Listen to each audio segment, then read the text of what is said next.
లక్ష్మీ నివాసం సరికొత్త serial G తెలుగులో రాత్రి 7 PM స్లాట్లో మార్చ్ 3 నుండి టెలికాస్ట్ చేయబోతున్నారు. అయితే లక్ష్మీ నివాసం సీరియల్లో ఇద్దరు హీరోయిన్స్ని చూపించారు, కానీ హీరోస్గా ఎవరు నటిస్తున్నారో ఇంకా రివీల్ చేయలేదు. అయితే ఈ వీడియోలో ఇద్దరు హీరోస్గా ఎవరు నటిస్తున్నారో తెలుసుకుందాం. మొదటి హీరోగా కల్కి రాజా నటిస్తున్నారు.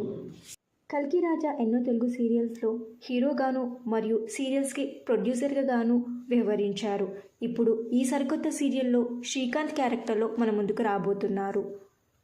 ఇక మరొక హీరోగా ప్రముఖ నటుడు ఏక్నాథ్ పరుచూరి నటిస్తున్నారు. ఏక్నాథ్ ఈ సీరియల్లో మాస్ లుక్లో కనిపించబోతున్నట్టుగా తెలుస్తుంది. ఏక్నాథ్ ప్రస్తుతం ఈటీవీలో ప్రసారం అవుతున్న మనసంతా నువ్వే సీరియల్లో యష్ క్యారెక్టర్లోనూ, ఇప్పుడు జీ తెలుగులో రాబోతున్న లక్ష్మీ నివాసం సీరియల్లో కూడా నటించబోతున్నారు. కల్కి రాజా మరియు ఏక్నాథ్ వీరిద్దరూ ఎవరికి జోడీగా రాబోతున్నారో మీరు గెస్ చేస్తున్నారో వారి పేరుని కింద కమెంట్ బాక్స్లో కమెంట్ చేయండి. ఈ వీడియో మీకు నచ్చితే లైక్ చేసి షేర్ చేయండి. ఇలాంటి మరిన్ని సీరియల్స్ లేటెస్ట్ అప్డేట్ కోసం డ్రీమ్ తెలుగు ఫ్యాక్ట్ ఛానల్ని సబ్స్క్రైబ్ చేసుకుని పక్కన బెల్ ఐకాన్ని యాక్టివేట్ చేయండి. Thank you for watching.